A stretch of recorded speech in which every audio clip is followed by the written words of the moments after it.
What's up, everybody? Welcome to In the Guard, your one-stop shop for all things combat sports, MMA, boxing. If there's two guys in the alley drunk fighting and we get it on camera, we're going to talk about it here. Today we're going to be going over UFC Vegas 17, the last card of the year. I'm Mike. I'm Tony. We'll also talk about the whiskey and wagers, not dump our whiskey on the table. But if you follow us on Twitter, Instagram, we like to post what we're drinking, what we're betting, our best look. So we'll cover that. What we're losing. What's my omelet talking about today? It's not always sunshine and rainbows, right? That's what we call it, gambling. So, UFC Vegas 17, nutshell, what do you think? I'm glad the fights ended early. Yeah.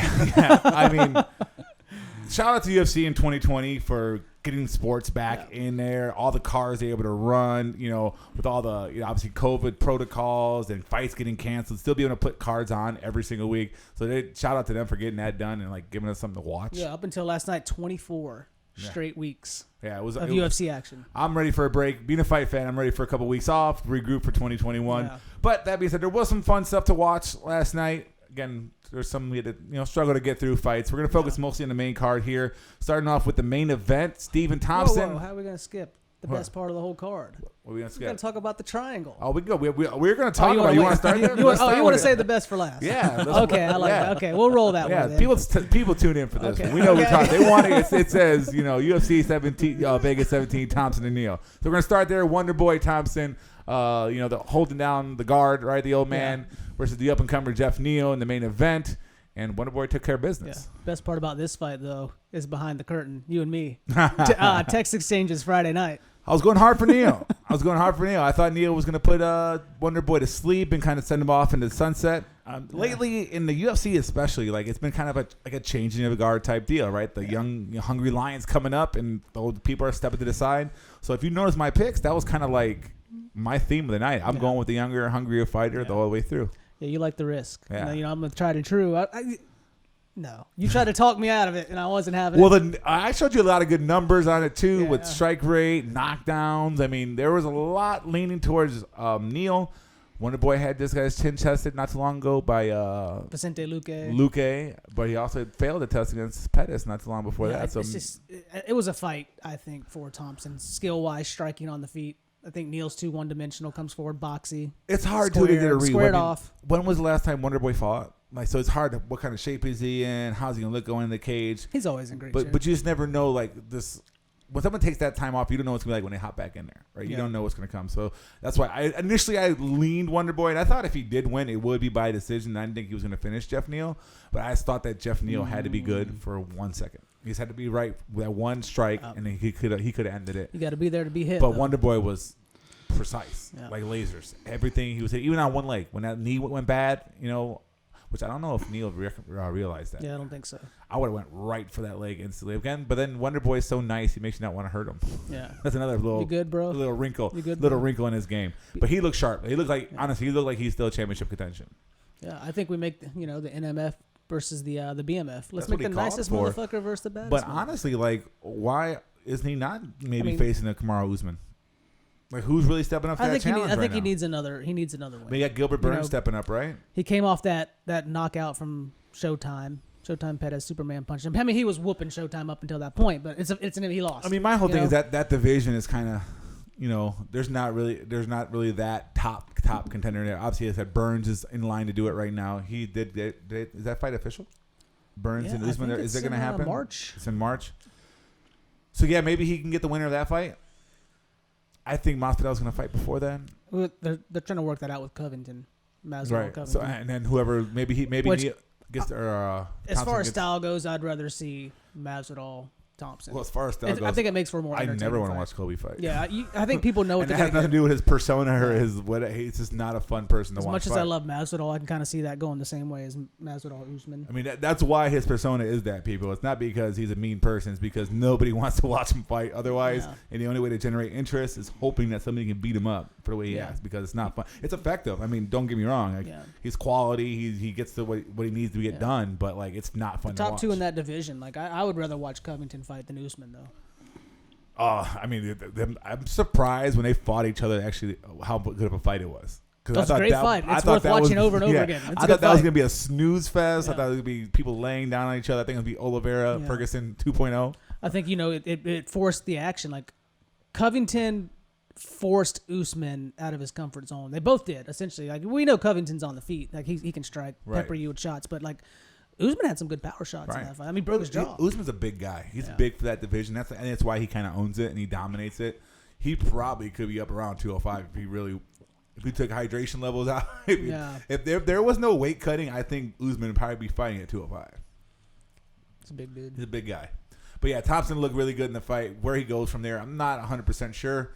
That division's kind of up in the air. Again, we'll see what happens with Kobe and Masvidal. He did call out Masvidal afterwards. How about Jeff Neal? What do you think? What's next for Neal? I honestly don't know. I mean, I think an interesting where are those fight. rankings at? Are we ever going to get that? Are we still going to get Hamzat and Edwards? Yeah, they rebooked it February. Why don't we give Neal the loser? I think that's a good way to go. Whoever loses that fight, give that to Jeff Neal. Because I mean, they both need it. They'll both be top 10. Especially, like, say if Hamzat does come in and he gets Leon Edwards, Leon Edwards probably going to drop to the low top 10s, and he'll, Jeff Neal might be what, like 13. He's not going to drop too far from this. What about a Neal Morono? I mean, if you want to give a Neal a win, I mean, maybe it's good. Yeah, but if you want Neal to keep, it's a fight that he can definitely win, and he can I wouldn't be back opposed to that if I'm Jeff Neal, but I'm just saying I don't think that's going to help him rise. If you just want to give him a fight back to give him a win, that's a good idea. But if you do give him the loser, that Hamzat, I mean, because right now you had a main event, you fought Wonder Boy, now you're in a game. You're up there with the big dogs. That's who you're going to want to fight. Like, he's almost basically, I'm a headliner now. I'm going to fight. If I'm not in the headline, especially if it's not a pay-per-view, probably don't want to take that fight no more. And he proved he can go 5. Like, he stood there. He lost the fight, but he was game for 5 rounds for sure. But yeah, that was it was a good main event to, again, a night that sometimes kind of felt like a slog. There's some low points, especially early on. But again, it was a good end to it. It was good for, like, Thompson's one of those guys you want to do well. Like, he's just like the nicest motherfucker's not a gimmick. He really is so cool. He's friendly, so you can't. It's hard to cheer against him. Even though I picked Neal, it was hard to cheer against him. Well, let's see the next fight. Another one we disagreed on. Yeah, this one I disagree on the decision as well. If you look at those numbers right up there, look at those bars. Look at that graph. Yeah. How do you look at those numbers? You know how I scored it? I scored at 1-3 for Jose. Look at that. Look at those strikes to the head, to the body. All he had is legs. Yeah, 27 of them are legs. If you break it down by thirds of the body, he won 2/3 of the body. Aldo won 1/3 of it. That's the Aldo was walking pretty good at the end. So how significant were they? What? No, Cheeto's the one that got beat up in the legs. I'm saying. Right to the right here. Right. So if you look at all the numbers, I don't see how you say that Jose Aldo won this fight. More strikes at basically the same percentage, 69-70. Significant strikes, more, almost a very similar percentage as well. And they both were empty on takedowns. I mean, I think Aldo won that first round. He was working the body, working the head. He was pressing the action. Cheeto was slow. Where's second round? The volume comes in for Cheeto. Works a little bit more. Where did he work? And then the control for Aldo in round 3 is what did it.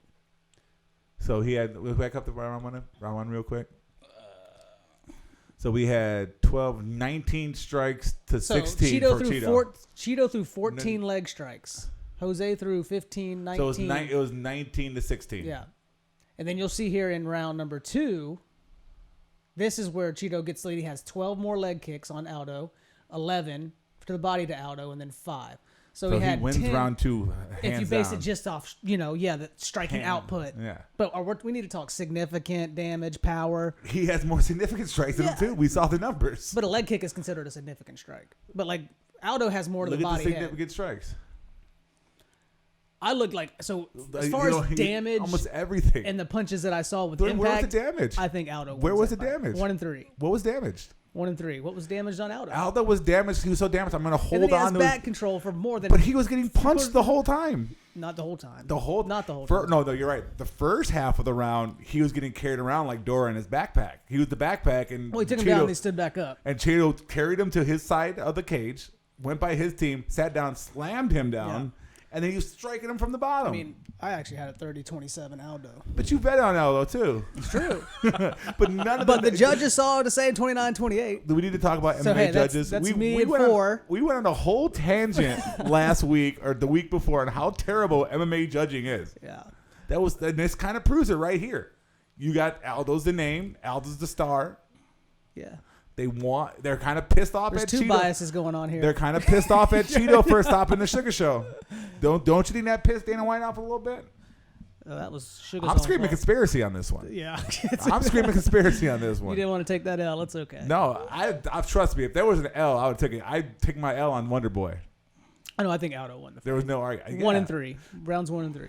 I just don't see how you get that. 29-28. The significant strikes, all strikes are all over, and there really was no groundwork to talk about. Like it was massive, a 30-strike lead. How do you get punched 32 more times and you won? He didn't. He got kicked about. But I'm saying 20. You got hit 32 more times than he did. Times. How did you win that fight? 32. It's not like 5. 32 extra strikes. Look at how big that bar is. I think you have to look at more than just striking output. You have to look But at there the was no quality grappling. over There was the no grappling, quantity really. of the strikes. There was no takedowns. Like I could stand and like kick your leg and pepper your leg and pepper your leg, but if you hit me with more solid, powerful punches, I think that's better on the damage score. Like I don't think either one of them overly damaged the other one. I don't think so. So I think damage is thrown out the window. Damage is thrown out the window. That's not what we're arguing. I think they both could have went 3 more rounds. I got the damage meter, like there's a little bit more for. And if you want to talk about damage, Cheeto did erase his tattoo off his chest. like how Jose Aldo at 35 years old got temporary tattoos at the county fair before he went to the cage, and Cheeto wiped it off. He knocked it off. So I don't see how. Again, Aldo had the dominant position. The back looks powerful. Technically, he's in control of that. But when you get picked up and you're carried to one side of the cage, Cheeto looked around. Where's my corner at? Okay, now I'm gonna walk over there. Yeah, but this is on Cheeto to not let this shit happen. Like you have to get out of this shit. You have to advance your position. If I'm hitting you, why do I gotta get out of it? You got to get out of it. He wasn't choking him. He wasn't trying to choke him. He wasn't hunting. As Cheeto, like let's say you're in that position. You know how refs. You know how they mostly score this stuff. Mostly ground strikes from the bad position. No, I don't get counted. Like when you're in guard and you're throwing elbows, like I would look at like you. Tell Kevin Holland that. Well, Kevin Holland finished the fight. The fight wasn't finished here. He didn't have to. What I'm saying, if I am the ref and I see that this guy is just holding on to somebody for dear life, I'm standing that fight back up. There was no reason to keep that fight on the ground. Dude, he had full back control. But he was doing nothing with it. That's a supreme position to have. That's as good as it gets. He's just holding on. He had that is the hierarchy, the top of the hierarchy. He had a seatbelt grip, but he's not attacking. You have to attack. You have to try to improve your position no matter what. If you're in mount, it goes both ways. If you're in mount and you're not moving, they'll stand you up for mount. And mount's just as dominant as back is. They'll stand you up for mount. Absolutely. If you're just laying on top, if you're on full mount and you're just laying on top, they'll stand you up. You have to attack. You have to try to better yourself. You have to create damage. You have to hunt submissions. But you as a experienced UFC MMA fighter have to get out of these positions. You know that you're in the losing spot. Like to sit there and ride it out and be content with that. Who was content? He picked him up. He slammed him on the floor. It's like our argument with Tony Ferguson and Oliveira last week. It's like Tony Ferguson's argument was that he's not doing anything. I'm under here. Find my spots. But you never found those spots to improve your position. You just laid there and was content with it. It should have been broken Now we can talk about everything behind that. We're not talking about jiu-jitsu. This is MMA. They should have stood it back up. Jiu-jitsu is part of MMA. But you're looking at a jiu-jitsu mind state that he's in a dominant position. But if I'm looking at it's a kill or be killed fucking situation on the street. No, we're not 5 rounds. But he wasn't killing. Not in that moment. But he's controlling the fight. There was never a moment in that fight where Aldo was in control of the fight. There was never a moment. Or hurting him, or threatening to kill him, as you say. He was never fully on his back. Like, you know that sometimes it takes time to get that choke. It takes time to get that choke. He was spooning with him. That's what Aldo was doing. So if you think spooning is dangerous, Aldo was in control of that fight. I mean, there's some people who would say that you should never stand a fighter up, no matter what, right? I bet you there are grapplers that know that's the best shot for them to win. That's what they will say. Sure. I'm just saying you're controlling the fight, and that is. And I am a grappler. Mission. Carlson Gracie. That is the mission. You know. The mission is to hurt the person and to control the fight. To hurt the person is damage. You want to damage?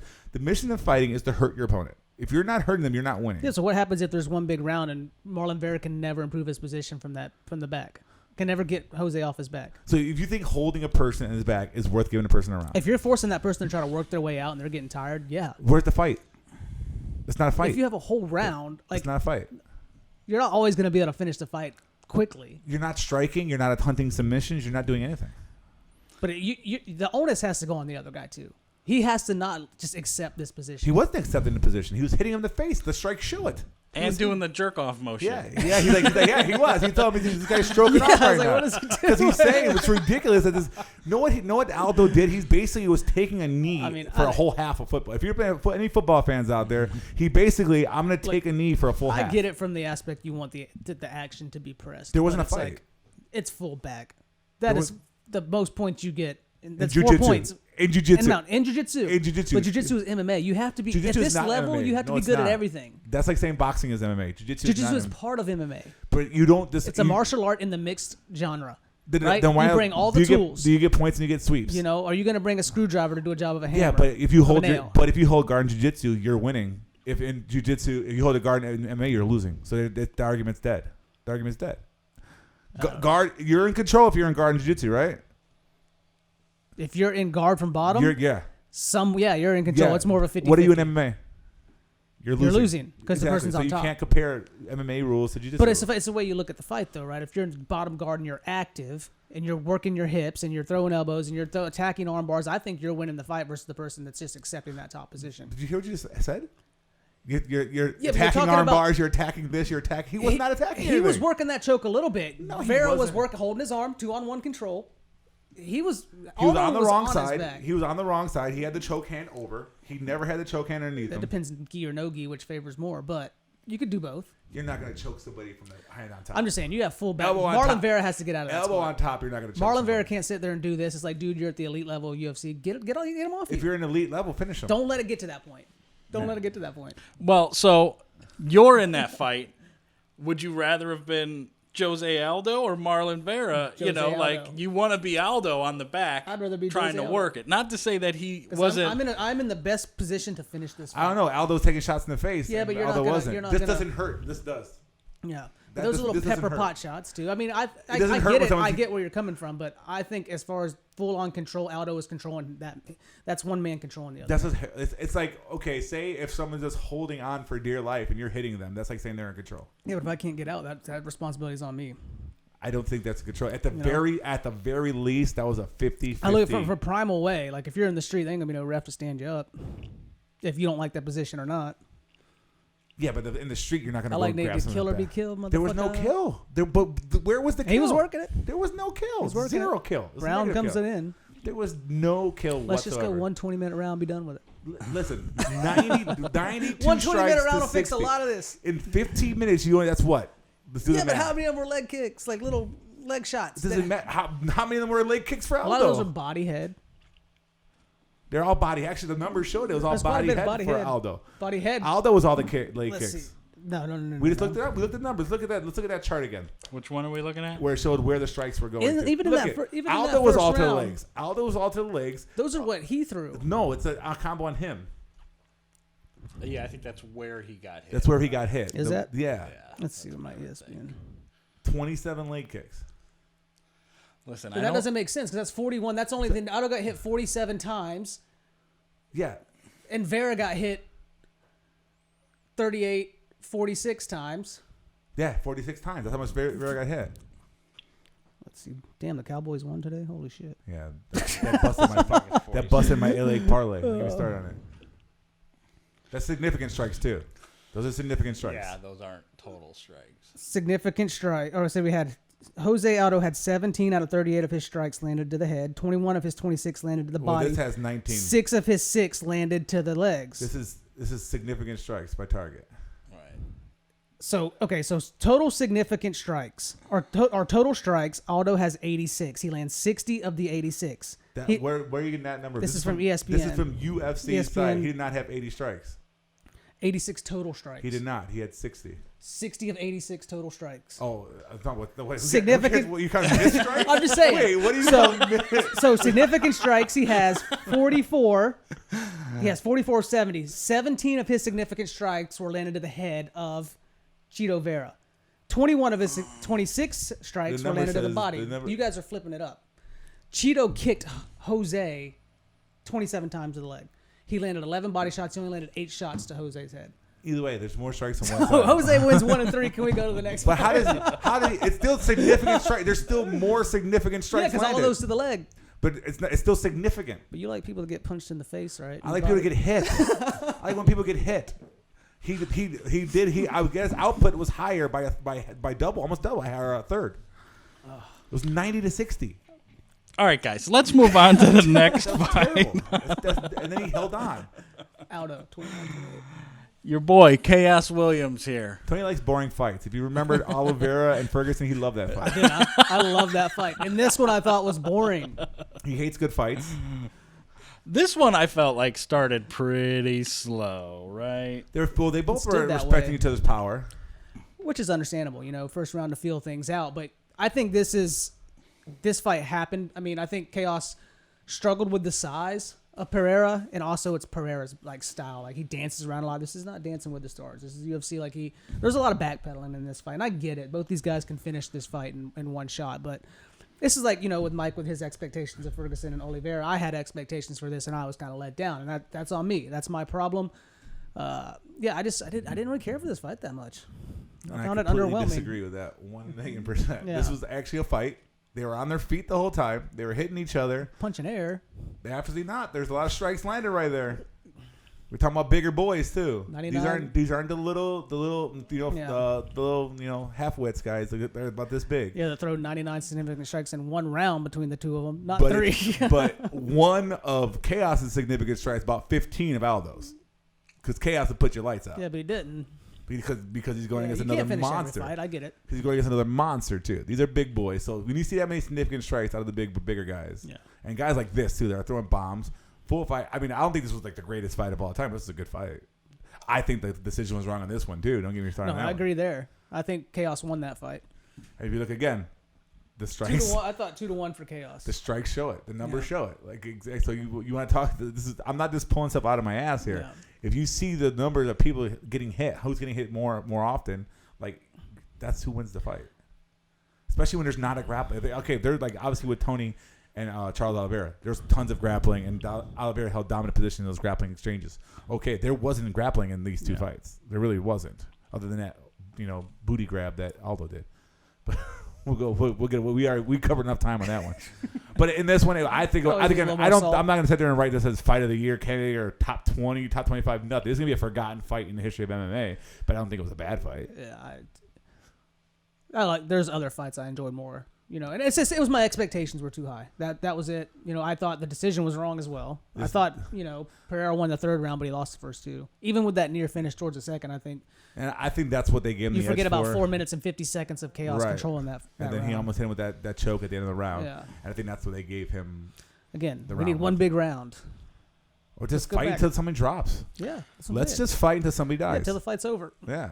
Until somebody taps. To strikes, to chokes. I'm totally for that. Then this will eliminate all the arguments. But then what fun would it be if we couldn't argue with each other? Yeah, that's true. That's the beauty of it. That's the beauty of it right now. But again, moving forward, Pereira, again, he wasn't the best performance he's ever had before, but he didn't do his bullshit. He is known for doing backflips and his capoeira style, which might have been more to his advantages. And doing crazy shit in the cage, which shows he respected Chaos's power. He didn't want to get caught by it, which I'm pretty sure anyone with their right mind is not going to play around with Chaos Williams like that. Going forward, Sanchez fight was really a win. He got a bullshit DQ elbow. It was a 12-6 elbow. Beating Sanchez's ass. Was it a 12-6 or something like that? And the funny thing, Sanchez played that off. He knew what he was doing. Right. Sanchez could have kept fighting. In that division, he is huge. Yeah. Who did he call out? Was it Pettis? He called out Pettis. He called out Pettis, yeah. Which I think will be a fun fight to watch. God, he's so much bigger than Pettis. He's so much bigger than all. And Pettis is going back to 155, though, he says. So the only person he's not going to be massively bigger than is Usman. And Masvidal. Masvidal's kind of big, too. If Darren Till was still at that weight, but he's not. Right. Yeah, Darren Till. That would have been a good fight. Those two at 170. I wouldn't mind. Darren Till, where are you at?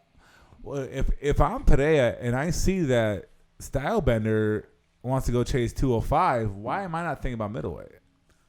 Because that division is a little bit more open. Yeah. There's some guys up there. Yeah, I mean, every division has some guys. But if you look, this top five is a lot more questionable than that top five. Yeah. And this one is basically going on to chase bigger, better things. These two are going to eliminate each other. Cannonier just came off a loss. Till is very beatable. Vettori obviously looks like a world beater. Hermanson I think this is the way you want to go. Yeah. If I want to compete, but it's gonna be closer to that physical, your own physical. Because even on this side, the lower, you have Magny, Luque, Pettis, who just obviously had a good performance last night. We'll talk about that in a bit. Yeah, and what's Jeff Neil Magny doing? Why not give him Neil Magny? Magny wants Hamzat very bad. Yeah, but he's got to wait. So why He not wants give him Neil so Magny bad. and Pereira? Why not? Or maybe Jeff Neal. But honestly, that would be kind of a bad fight for Magny to go unranked at 9. Magny should be fighting somebody. Where does up Pereira there. go from here, though? I mean, Pettis is probably about right. Pettis is going to fight 155, though. I think. Is he he? said he's done at 170. Yeah. Well, who's at 13 right now? I'll go low ranking for Pereira. Maybe Robbie Lawler or Bilal Muhammad. One of those guys. Hazi Hamzat is 15, but he's really number 1 contender. He's just 15 but in spirit. Hamzat will probably take Pereira down and maul all over. I wouldn't mind seeing that fight, though, either. Yeah. Something crazy. He's a big dude, something crazy would happen in that fight. But if I'm Pereira, I'm actually thinking about middleweight. We'll see how much longer he can cut that weight. All right, he's a big dude. Yeah. Like if you see him on the scale, how when he's dehydrated compared to when he's in that cage, looks like 2 different people. He's huge. Goro is the best way to call. Yeah. But yeah, as far as Chaos goes, I think he's got a bright future still. Oh, He looked good. I'm kind of glad I saw him go for 3 rounds and see how his wind was, see how his cardio. So he shows he could fight a full fight. He could fight it, and I think he won that fight. Yeah, I mean he had to chase the action most of the fights. The next one is the one underdog I called. Yeah, you got this one. The one changing of all the changes of the guard fights. This is the one I got right. I thought it was going to go the opposite and it way. paid me. I thought and it paid me. Moraes was going to head kick TKO Font. Well, I knew Marlon Moraes was a murderer for the first 5 minutes. Right, he didn't even last that this time, right? But we know, like in that beginning of the fight, he could beat anybody in that weight class. He's lethal. But once I saw that wrestling starting to happen, that's when I was like, "Oh, this is good for my bet." That's why I'm like, this is not good because that means Marlon doesn't trust his own chin. Like, right? Why are you wrestling? Because you haven't wrestled in a long time. If you're getting gassed without wrestling, if you go throw that into the factor, that's going to gas him even faster. And that's why it ended up going the way it did. And Font just lightly touches him. Right. The first strike, not the hardest strike he threw in that exchange that finishes Moraes, has him rocked. Right. It's like, oh, and this is back to back. Yeah. 3 out of 4 fights where he's been knocked out. Like there's a button there and you just got to touch it and it's. Yeah, I don't know where Moraes goes from. Like I don't want to say he's done, but it's not looking good for the guy. But again, that's the number 11th fighter. What are you going to fight an unranked guy? Dude, you've been Who's he beat at bantam? Because bantamweight's a murderer's row. Who's he beat? Now, if you just want to come in and give TJ a nice win with a decent name, I'll give him. You can't go up to 145 because the power's going to be more there. No, they're going to touch you up. Moraes is in trouble. Yeah. I don't see a good matchup for him. Yeah. Is he getting cut? I could see it. Yeah. I'm not gonna flat out say Moraes has done UFC. He's over. He's out the door. But I could see him honestly getting cut. And if he does, he's probably getting him going to 1. You can't fuck off in that division though. Like from 135 to 140, like those 2 divisions, you can't. You have to keep your shit together. Yeah, you get cut. 125 too as well. It's too deep. Yeah. Especially 135. That division. I mean, guys like Sugar aren't ranked. Why not give him Sugar? Yeah, I mean, if you want to get one more fight, it's a big name for Sugar. Sugar probably knocks him out. If you want, that's probably the best. I mean, we actually agree there. Yeah, we actually agree. We agree quite often. No, we do. But it's good. It's good for the show when we argue a little bit. We like to get going. It's not staged, but it works out. I think that's a great idea. Honestly, that give him Sugar. Sugar needs to come back strong after Cheetah kind of showed him. There's some real fighters in this world, so you're not there yet. You need to go out and kick the bamboo a little bit longer. Right. Watch a few Thai videos on YouTube. Get your training program down. I hate when fighters go in there with ankle wraps. It almost seems like you're a target. It's a target, and it makes me worry right away. But I think that'll be a good fight for him. Maybe, I like to throw my boy Mirab. Every episode, I'm gonna match Mirab up with somebody because he's been trying to get a fight for about 6 months and nobody wants to give him a fight. Yeah, I don't know what happens to Marlon Moraes from there. Like a lot of these guys are booked up. Could you imagine how fast Mirab would gas Moraes with those takedowns? It wouldn't take long. Yeah, it would be fast. As far as Font, now that is interesting. Yeah, because I don't know, like, how much did we really learn? Like, do we get Font Aldo? I'm down for that. I mean, he's got to go up, right? Cruz is already in a fight. Like, I just don't have an interest seeing Aldo in a 5-round fight. I think he ices the Sunsao. Yeah. He ices the Sunsao just like Cody did. Everyone else is kind of matched up at top already. I think Aldo. Yeah, Aldo Font, but make it another co-headliner or something. I don't want to see Aldo in five rounds. No. So keep it 3 or less, unless he's gonna get a Who's chance. Who's Jimmy Rivera fighting again? Sunsao. No, Munoz. Pedro Munoz. Yeah, everyone's all matched up. So they just fought. I think Aldo and Font would be good. Cruz is fighting Sunsao. No, Dominic Cruz is. Who's Dominic Cruz is fighting? Oh, we forgot. Let's pull it up here. Let's use that Google machine. We were kind of bummed because it wasn't Sugar. Yeah. Event results. What did I click on the wrong guy here? No, you had it. They just don't show upcoming fights, I don't think. I guess not. Oh, he's fighting Casey Kenny. Casey Kenny. Yeah. Who's another unranked guy another guy in that division who's climbing hard. Yeah. I think it's a tough fight for I'd go Font Aldo. Yeah, why not? Unless you're gonna go Aldo TJ. Just for the name of it. It's gonna be interesting what TJ wants to do. Because right now TJ, everybody's called him out, so he's the pick of the litter for him. I think TJ is gonna get the winner of Jan and Aljo. That might be why they made that Sandhagen Edgar. And then TJ gets the winner of Aljo Jan. Yeah. What's going on with Jan? Why did he miss that fight? Visa issues. Is that what it is? It's because they were like really quiet about it when they Putin's first got him locked down over there. I don't know, man. They need He's a like, new we're about hero. to launch a major cyber attack on America. We need you in the country. Habib just walked away. They need their next hero. Yeah. All right, we can move on to another letdown for me. Yeah, fuck. Another big letdown for me. This is my lock of the night. Was pretty loose lock. But the funny thing is, like, all bullshit aside, like, the first round was probably Greg Hardy's best pro round. Obviously, he's knocked people out unconscious in the first round, but they were kind of lesser competition. He looked sharp. He looked light on his feet. He looked crisp. He wasn't wasting a lot of energy. Yeah. I tweeted during it, like, this is probably his best pro round in that first round against the best person he's ever fought, other than Volkov. Obviously, Volkov's probably the best fight he's ever fought. But again, he looked really good because Taburo's been in there with everybody. He's a world class guy. It's almost like you wonder if his decision to have so much discipline cost him. Backfired, and I think it did. Let's go back to the drawing board. What's he like 7-3 now? Yeah, something like that. Because once that second round, and he kind of was leading in that second round, but once that thing went down to the ground, another instance where I'm going to talk about I should have been stood up, but this was even worse. Dude, he gave up. So, but Taburo took a nap on his belly. Yeah, but Hardy gave up.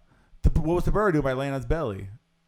He started pounding him in the face, and Hardy was like nothing. Listening to his belly button like a seashell. That's what he was doing. He got that dominant, half guard side control. Started raining a little ground and pound. That was a loose side control. He had his like armpit on his thigh. That's even worse for Hardy though. No, come on, dude. He just covered up. He didn't even try to work his hips. Greg Hardy's ground. Throw in a butterfly hook or nothing. Like, he didn't try to do anything. It's terrible. But again, we're not talking jiu-jitsu. We're talking about MMA. But that's what worries me. If two fat people are laying on the floor, pick them up. It's like that's all right. Like they're tired. They were both tired as hell. Taburo was laying there too. He took a nap. He took a little nap on the bottom. Man, you got me going here. Stand them up and let's go again. Like there was nothing happening for. I want to go back. I wish we could have the clock on there. There was a good 25 to 30 seconds where Taburo had his earlobe sitting on Greg Hardy's belly button. Like he came out with lint. There was lint on his earlobe. Okay, even if that is so, it's like we got to talk about Hardy. Like, does he have enough time to bridge the gap? Absolutely. Because I think, God, like you're not in dominant. Like he's not even in full side control. There's things you can do from there, but I don't know if it was so much of a skill thing as he was just gassed. Like I just think he didn't. I don't know if he had anything left to give. Like the fight was over, he's dying on his. But then you're looking at heavyweight MMA. You've seen Derek Lewis go to the ground and just lay there the same way and just try to get out of the round and he did it against Olenek. He laid there and just waited and hoped the round ran out and I'm going to stand this back up then around. These are not heavyweights are not about skill. It's not about precision. It's about but there are some that do got it. Who? Curtis Blades. He does not have. He's big power. He's going to take a guy down like Hardy down though and just dominate him. He's a big power double. But that's like the only one. But that's going to be the top. That's the only. No, he's not going to be the top. He might never face him. He might not, but I don't know if Hardy can bridge that gap. I just don't. Who else is gonna blast a double like that in the heavyweight division? Nobody. But the thing is, it's not like Hardy's like excels on his feet. Like he's competent. He's got 8 pro fights only. Yeah, but that's or 9, whatever it may be. But how old is he?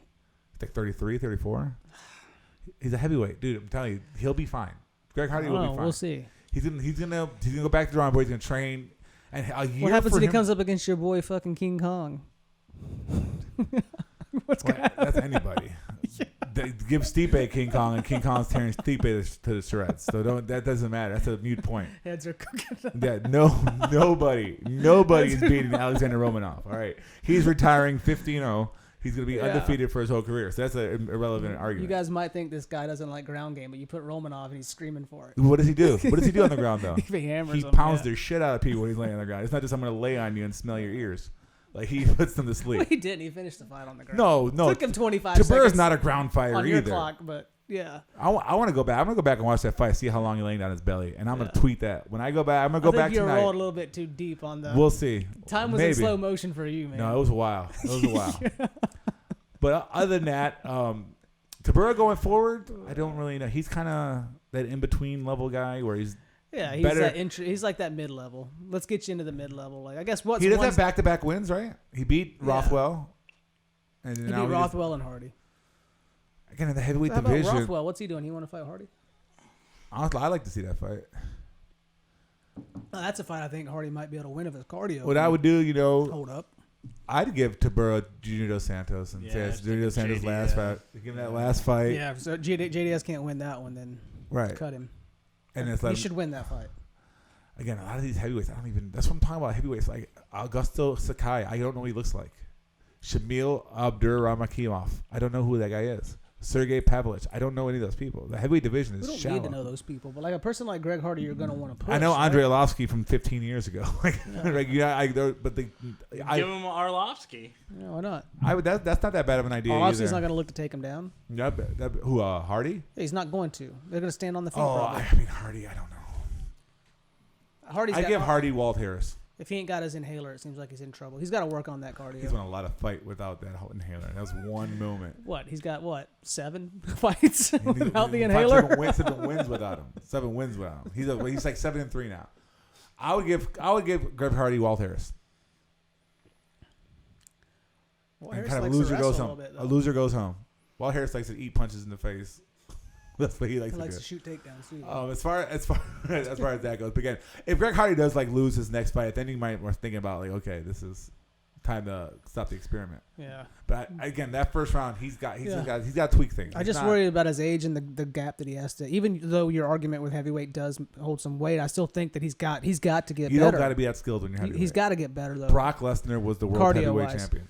But the dude was a fucking all-American wrestling machine, dude. And he's an all-American specimen himself. But defensive lineman and an all-American wrestler. Like he's got the power, the explosiveness, yes, but he doesn't have the technique. He doesn't have the cardio. Like you just let Neither Brock Lesnar. Wait. Neither does Brock Lesnar. His wrestling technique. He had no cardio. What are you talking about? Brock Lesnar was gassed. Did you see that fight versus Shane Carwin? His Carwin's was worse. Yeah, I saw him win the fight. Yeah, he was dead. He was purple. Brock Lesnar does a wrestling match and he's purple by the time he gets to the ring. He got his ass beat the first round. By the time Brock Lesnar gets to the ring in wrestling, he's gassed. He's winded. His face is purple. I watched. Well, we got to do something about that. Yeah. These guys got to, because you got some of these other guys starting to take that different approach, right? Like the Tanner Bozers, the Dalkases. They're leaner. They're faster. I don't want to hear about Tanner Bozer after that Arlovsky fight. I don't want to hear about the Cyril Gans, Cyril Gans the guy that you can watch, but again, he was slowing. He was slowing in that second round too. These are big boys. They're not there for the long haul. Yeah, but you get bottom half and you just shell up and just quit. I mean, come on. You're in the UFC. This isn't fucking PFL, Bellator, extreme cage fighting, fucking. This is the cream of the crop, man. Hey, send him to bare knuckle. Yeah. Yeah, too, for sure. Yeah. Put him in Street Beefs on YouTube. Yeah, this guy has the UFC, but he also has 7 wins in the UFC. Yeah, it's like all these guys are being fast. All his fights are in the UFC. Yeah. If he was on the regional circuit, he'd be 15-0 right now. Probably. For sure. Might be good for him though. He'd be 15-0 right now. He's fighting. He's beating UFC level. Working on that cardio while he's at it. Again, the word cardio and heavyweights, they don't mix. That's not what we do. We don't do that. Well, let's move on to the undercard. Let's just move to one part of the undercard. The undercard was, Pettis came out, gave a great performance. I was high on Moreno. Well, I don't know. I thought he was out that first round. Moreno was looking good the first round, but I think the tide turned at the end. Right. The tide turned on the Great White. Right, and I was high on Morono. I thought a change in the guard. I thought the theme of the night was gonna be all these younger guys are come in. I was shocked to learn that Pettis is only 33 years old. I think this fight tells us a lot about Reese McKee. He's cut. Yeah, he's Hamzat smashes him, and then Morono smashes him. He's a fist magnet. That's what Reese McKee is. Reese McKee, the hype. There's no hype. He's done. But the fact that Pettis was only 33 shocked me. I thought he was much. When I saw that Wonder Boy was older than Pettis and Aldo, it just threw me for a loop. I couldn't believe that because I've been watching these guys since WEC. I've always kind of been harsh on Pettis. I thought he's just one kick. Yeah, that Showtime kick has kind of made of his career. He's got almost the most submissions in UFC history. No, close to it, I think. No, we gotta look that up. I don't. Yeah, look it up. I don't think that's true. I think that's 7 fake. wins by submission. I think that's fake news, sir. I think you got that from CNN. He's they were saying something about it last night. Maybe in that division. In the welterweight division, I could see. There's never been that. I mean, 7 is a decent number. Yeah, he's got a lot of submission finishes. Look at most submissions in UFC history. I don't think it's him. No, he's almost like. UFC likes to manufacture stats too. Damian Maia with 11. Yeah, that's not that close. Yeah, that's another 4 years of work. Then maybe it's a division. But Maia's welter, isn't he? No, he's middle. Maia's middleweight. But yeah, UFC likes to manufacture a lot of stats too. Like Hamzat with the fastest ever to 3 wins, and when they used to have tournaments where people won 3 in the same night. Yeah. So I'm off my rocker, but they were saying something about UFC does like to pad their submissions. stats. Most bouts. Yeah. Most in a there was something he was year. approaching record wise. I don't know what it was, but might be fights. He's been around for so long. Maybe most wins by division. I know Cowboy had the most wins. I don't know if he still does. Highest win percentage, most consecutive wins by division. Winning streaks, finishes in any bout, title bout. Oh yeah. Yeah, Oliveira has any a lot. bout, title except bout. for one. I don't know. They said fastest finishes, latest finishes. Oh, well. Or by knockout. I mean, 7's a good number of submissions too. It's not like it's a low number. Right. Yeah. Damian Maia's got 11. He might be having the most submissions by a man named Pettis. Yeah. Well, Oliveira's got 14. Yeah, that's where we're most. Hoist Gracie 10. Diaz, Miller, and Mir all have 8. What was the stat? He's got 7, so he's in the top 10. Well, by division, what is? It's welter. I mean, but he's fought between welter and lightweight, so I doubt he got all 7 at welterweight. Yeah, no, it could not be that. Like I said, I was. Yeah. I mean, he's had a good career. Again, I'm being a little harsh on him. He's won the UFC lightweight title. He had the the last WEC lightweight champion. Yeah, fuck it, I don't know. He's had a good career, but I still think he's hanging around because of that Showtime kick. Yeah, it was awesome. Because he's been up and down otherwise. He's been the definition of up and down. Yeah. But he looked crisp. His time off seemed to do him well. He was sharp with it. Yeah. Again, I was really high on Morono after that. There was something there. Anthony Pettis, go back to that. Can you go back? Oh, I just closed. Oh, don't worry about it then. Fucking too late. Doesn't matter. Anthony Pettis is a good fighter. Yeah. We don't have to say he's that, but and I think the only thing we really want to touch base on the undercard, is Jimmy Flick. Yeah, Jimmy Flick. Jimmy Flick, let's get you on the show. Friend of the show. Come on. You tend to reach out to us, like our stuff. You are welcome to come on In the Guard anytime you want. We love you, We'll talk man. about this. We love you. Now, when you want to talk about grappling, I do like is when you actually do something. You like the bells with and it. whistles. It's okay. I like actually grappling that's effective. That actually works. You have a fondness for triangles. And if somebody does a triangle. It just comes natural to me, quote, is what he says about the flying triangle. I've never pulled off a flying triangle, but the triangle is something near and dear to my heart. My first ever match, I pulled one off. I love doing it. I'm kind of known for it a little bit. So anytime a person pulls one off, I get excited. And when it's as crazy as Jimmy Flick, I have to shout that out. That was awesome. Yeah. That being said, also, even before this fight got canceled 2 weeks ago, we were both high on Flick winning by submission. Yeah. I put it out there in tweets. I told you to bet it. Hope you did. Yeah. I did. Came back pretty nice for doing that prop bet. Yeah. Jimmy Flick by sub. I also tried to double down. I thought it'd be in the second round. So I took Flick by sub. and I took Flick by sub in second round. Obviously, I got the first one out there. It was a little bit more money if I got the second round one. But anyway, it was nice. Hope you put that money down on Jimmy Flick to get that sub. What a fun fight. I mean, Dern came out and pressed the action, was looking good. I was a little worried for our boy aggressive. there. Yeah, he came out aggressive. And then the tide turned. Right. He threw that head kick. Seemed to clip him a little bit, but Dern caught it, and then he jumped to the triangle. I do worry a little bit about Flick's stand-up. Kind of the Chase Hooper rule. He's a little bit more... He's a little bit more defensive. It's a little. He's got good defensive. He shows up well. Right. He's got a high guard. He's got a good high guard. He shows up well. Whereas Hooper likes to eat punches. Yeah, I think Flick kind of likes to bait people in. Like he's doing it on. He knows what he's doing. But I think he's got to be careful of that once he gets up to those higher levels. He kind of looks like Aaron. Yeah, he does a little bit. One of our instructors, Aaron Brooks. Shout out to Aaron Brooks. And throws through the triangles like him too. One of the reasons I like triangles so much, Aaron is the triangle master. Aaron's much better looking though. Sorry, Jimmy. But, yeah, it was an awesome submission of the night, performance of the night. He got the bonus for that. We definitely wanted to give him a shout out for that. It was great. Yeah. And hope he put some money down on that. Speaking of which, whiskey and wagers. I got to talk about it. I don't want to.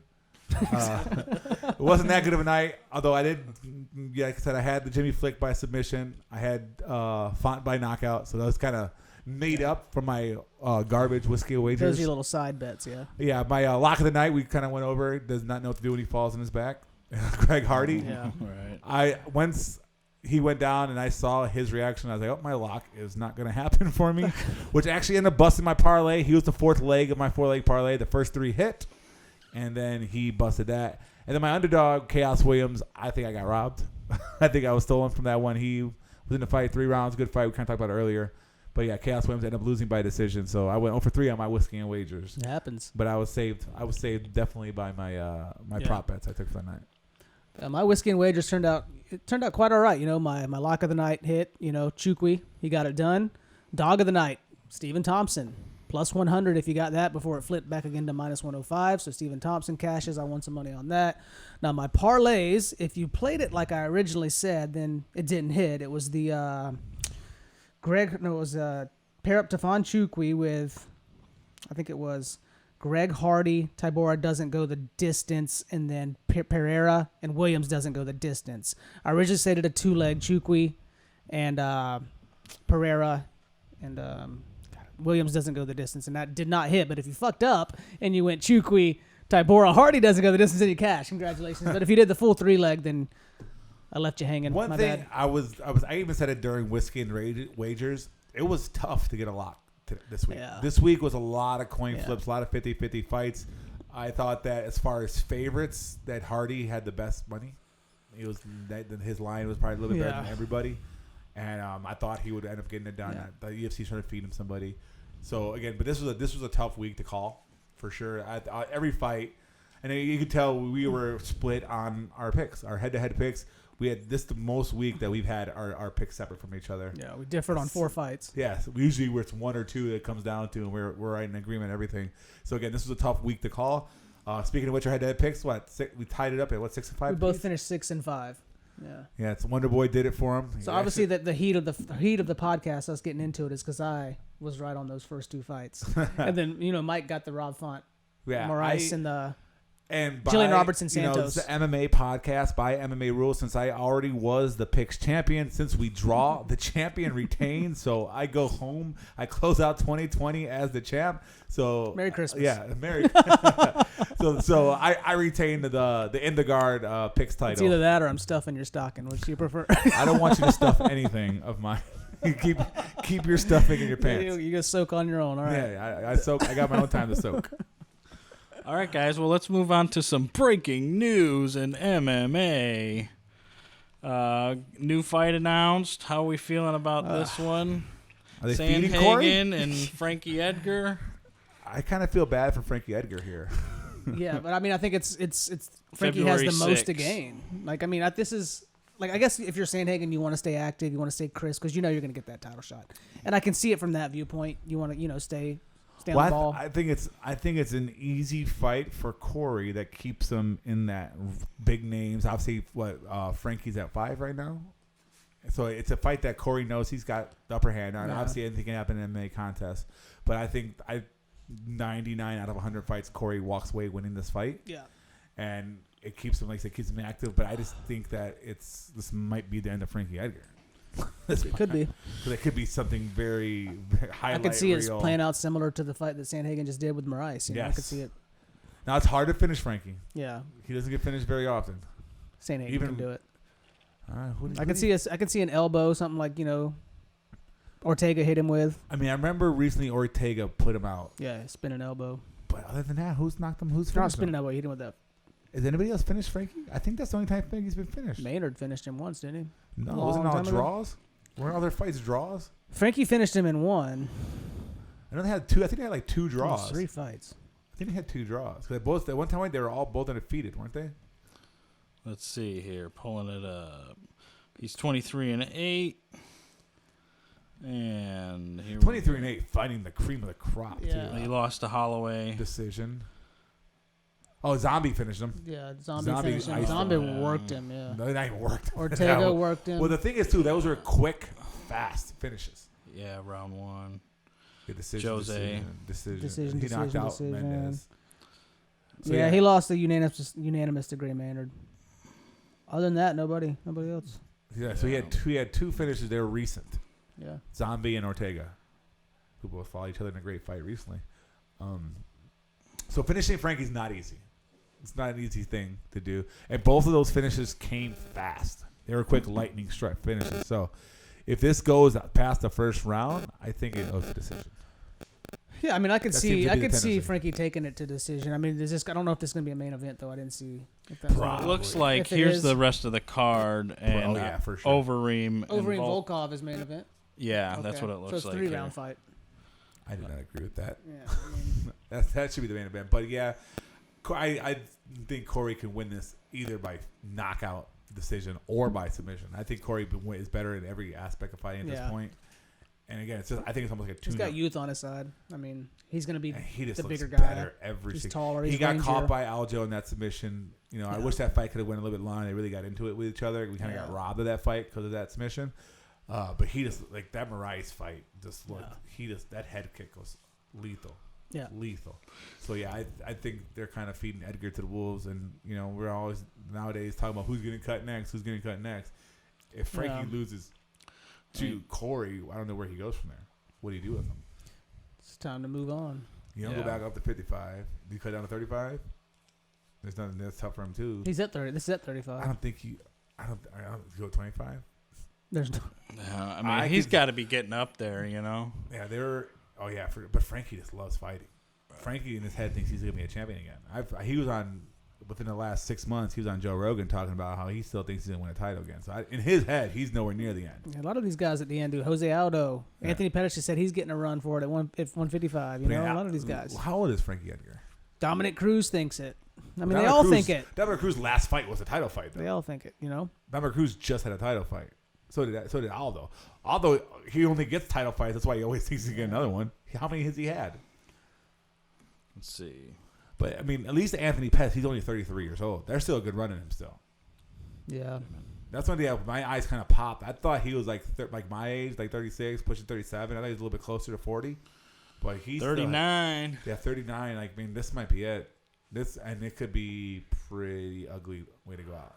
I think it's going to be. Corey Sandhagen is a monster. Sandhagen's going to put him out. Sandhagen is one of the best in the world type fighters. So yeah, I think this might be if you like Frankie Edgar, watch this fight because it might be the last. I don't see Sandhagen finishing or Edgar finishing Sandhagen. No. His best way is to point his way to a decision. I just don't think it happens. I don't think there's no way he beats him by decision either.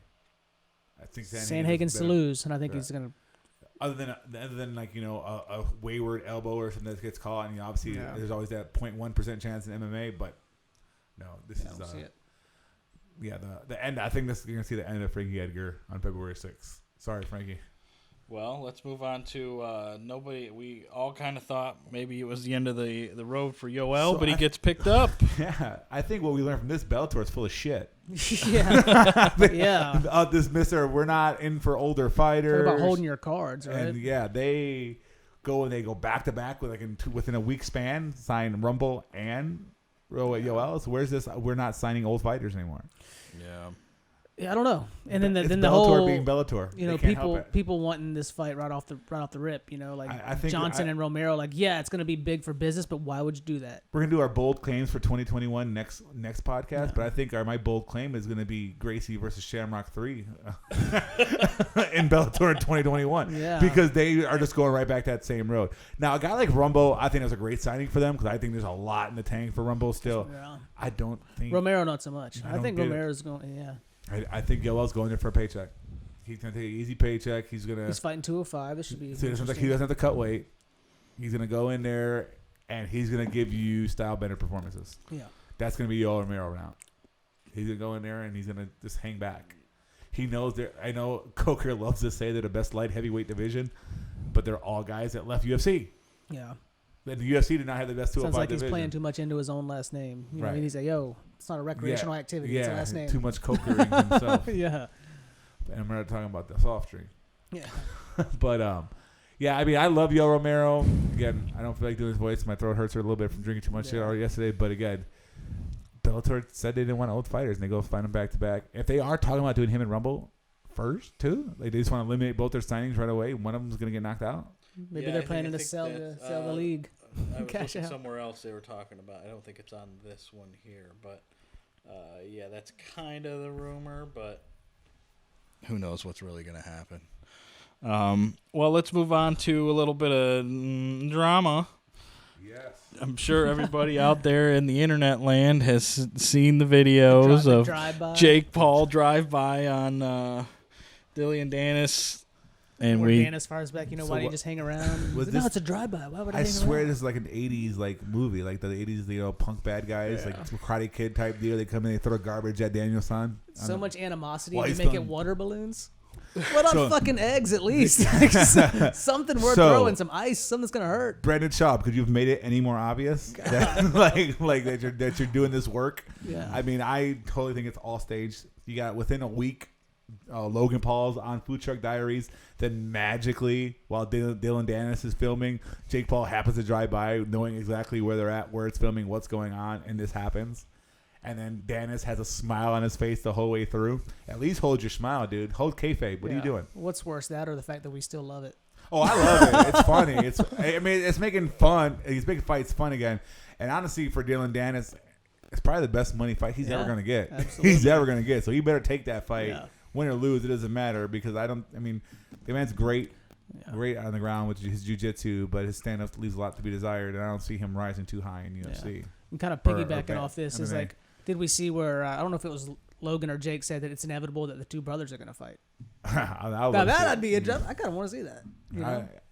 Let's make it happen. Yeah, I see. They're always going to take Logan. The big brother always wins, man. Yeah. No matter what, the big brother always wants to fight. This Paul stuff, it's here to stay. I'm sticking around. Oh, it's far from being Paul. This is where boxing's going to go because we'll talk about it in a second. There was this, there was a fight that snuck under everyone's nose last night. The pound per pound best fighter in the world's fighting, and more people are talking about this. Yeah, that's true. So let's just move on to that. Yeah, we got Canelo Alvarez, Callum Smith. I did watch this fight. There's a couple decent undercard fight there too. I think it's what kind of everyone expected. I don't know. I thought Canelo was going to finish this fight. After round 5-6, I was like, oh well, this guy's getting outclassed. Canelo's going to finish him, and Canelo tried, but he wasn't able to finish that fight. Yeah. So I think that says something, but for me, I think. What's next for Canelo? A Triple G3, maybe? I felt like Canelo lost that first fight. That was a draw. I think that second fight was a draw. And I think, those are definitely the two best, right? Like those are two great fights lining up together. Like, again, I'm not the most well-versed boxing fan in the world.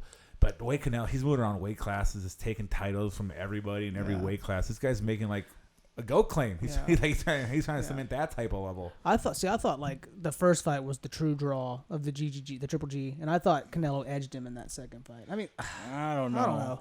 It was close. I thought for sure Triple G won that first fight. I think the most apparent thing is they're the only two on each other's level. Because when they go out and they face other people, when he fought his last fight where he took the title, the Canelo, he looked way better than that guy. He's just not. he's just not. No one's pushing him other than Triple G. Yeah, there's no question anywhere else. So Right. those two should probably go back at it. But ironic they fought in the same weekend, right? Yeah, probably a build for that, not by mistake. Right. And then the undercard, there was the Mark Castro defeats Valdez. Valdez's record coming into that fight was 7-5-1. So, and this was Castro's first fight. So I think we all kind of knew what was going to happen there. And I think it was a third round TKO. And I mean, he was just getting outboxed the whole way. So we kind of saw that. And then the Sanchez knockout of the night. I didn't see that. I saw the highlight. It's the one that goes through the ring, huh? He knocked him out of the ring. Yeah, it was Frank bad. Sanchez is a big boy. I think he's making a run to heavyweight, right? Yeah. They're big boys. Yeah, and he's that was a fun. It was like something out of Street Fighter. Yeah, Balrog. That's good for boxing. That's good for the sport. Yeah, he knocked him out again. Heavyweight seems to be where I think when the heavyweight division's doing well in boxing, that's when boxing does well. Obviously, in the 90s when you had Holyfields and Tyson's and Lewis came around and all that going down, like boxing was at its peak, Right. I mean, there's an argument, the Mayweather, Pacquiao days, Miguel Cotto days, those guys were all putting on really great fights. But even that period was great too. Right. For sure. I mean, obviously Mayweather is the biggest draw. Yeah. Right. The numbers show that. I think when the heavyweights are healthy, that's when it's really when the heavyweight division started dying down, like when the Klitschko started taking over. That's when boxing kind of dipped. For sure. Yeah. I mean, those were some real. I mean, when Klitschko would throw 4 right fucking hands a whole fight. Yeah. You're like, what? And it got worse. What was it? Was it David Hay? Yeah. Haymaker, who didn't throw punches. Like, how's your nickname Haymaker? And and you don't throw any punches. So, Canelo just looked dominant. Right. Smith was. I actually just for the shits and giggles, I put $25 in Caleb Smith by decision for the plus 1,000. But again, that was just like, I'm going to throw my money in a wishing well type deal. I didn't really think that was going to go down. I figured if I woke up in the morning, had some more money in my account, it'd be nice. It's a little surprise. Crazier shit has happened. Right. They're pros, right? Right. But Canelo, look at him too. Look at that back. Fucking Canelo looks like a tank. Which is interesting how Callum Smith could not even use the size, the reach to his so advantage. much He could not taller. keep Canelo from pressing I forward. think he's like 6 or. I mean, 8 Canelo's head inches movement. And that's when the reason, like, hey, maybe he could outpoint him. Well, 6'3" and 5'8", I think was the height difference. Right. Yeah. So I mean, that's the story with boxers with height. You use your jab, you keep him at distance, and Canelo just kept walking him down the whole time. He had no fear of him at all. He slip body, head, uppercut. And like, he almost looked kind of Matrix-y too, because like Caleb was throwing uppercuts at air a lot. Yeah. Hit him with a few, but not many. Yeah. Well, I think that probably wraps it up for this episode of the podcast. This is one of the shorter ones because we don't have any preview for the next fight. Yeah, man, we're wrapped up for 2020. 2020. But next week we'll be doing our predictions and hopes for 2021. We're all on those social media platforms and all those tweeter boxes and Instacarts and all that. Yeah. I mean, you're like really active during fights too. Snapchat. And we get more and more followers every day. So go to intheguardpodcast.com. You'll see all the links there. Yeah. Obviously, the podcast is available in video format on YouTube and in audio format and all other places where podcasts are found. So we'll see you next week. And we got a lot of clips up on YouTube, too, that are outside of the podcast. So if you're just in general wanting to get some juicy clips on MMA, go to our YouTube channel. So anything you guys want to say? I'll see you in 2021. Later, tapping out. Until next time. All right. Thanks, guys.